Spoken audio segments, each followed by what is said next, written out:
நம்ம இந்தியன் ஹவுசஸ்ல லைட்டிங்ல பண்ணக்கூடிய major mistake என்னன்னு தெரியுமா? Tube lights. டியூப் லைட்ஸ், அதுவும் பிரைட் ஒயிட் லைட்ஸ். இந்த டியூப் லைட்ஸோட பிரச்சனை என்னன்னு சொல்றேன், இந்த பிரைட் ஒயிட் லைட்ஸோட பிரச்சனை என்னன்னு சொல்றேன். டியூப் லைட்டை பொறுத்த வரைக்கும் first it is an indirect, that is it's a direct lighting. ஒரே லைட்டிங் ஒரு ரூமை கவர் பண்ண போகுது. எக்ஸாம்பிள், ஒரு 10க்கு 10 ரூம் எடுத்துக்கோங்க, அதுல ஒரு டியூப் லைட் போட போறீங்க. அந்த ஒரு டியூப் லைட் மேல, கீழே, ஸ்ட்ரைட்டா, சைட்ல. ஓகே, அப்ப ஸ்ட்ரைட்டா போகும்போது நல்ல வாட்டேஜ் இருக்கும், மேல போகும்போது வாட்டேஜ் கம்மி, கீழே வரும்போது வாட்டேஜ் கம்மி, லெஃப்ட் அண்ட் ரைட்ல வாட்டேஜ் ரொம்ப கம்மி. அப்போ அந்த ரூம்ல எவ்வளவு இர்ரெகுலர் லைட்டிங் இருக்குன்னு யோசிச்சு பாருங்க. அந்த ரூம்ல நீங்க என்னதான் அழகான பர்னிச்சர் போடுங்க, என்னதான் அழகான இன்டீரியர் பண்ணுங்க, உங்களுக்கு லுக்கே வராது.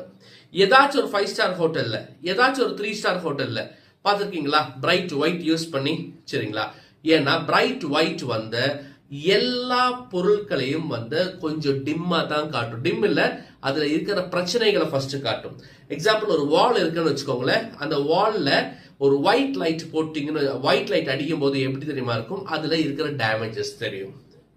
ஒரு போர்டில் அடிக்க போறீங்கன்னா அந்த போர்டோட ஏஸ்தட்டிக் தெரியாது. எக்ஸாம்பிள், நான் போர்டுன்னு சொல்றது ஒரு கார்பென்ட்ரி பண்ண இடமா இருக்கலாம், இல்ல ஒரு பூஜா ரூம் இடமா இருக்கலாம்.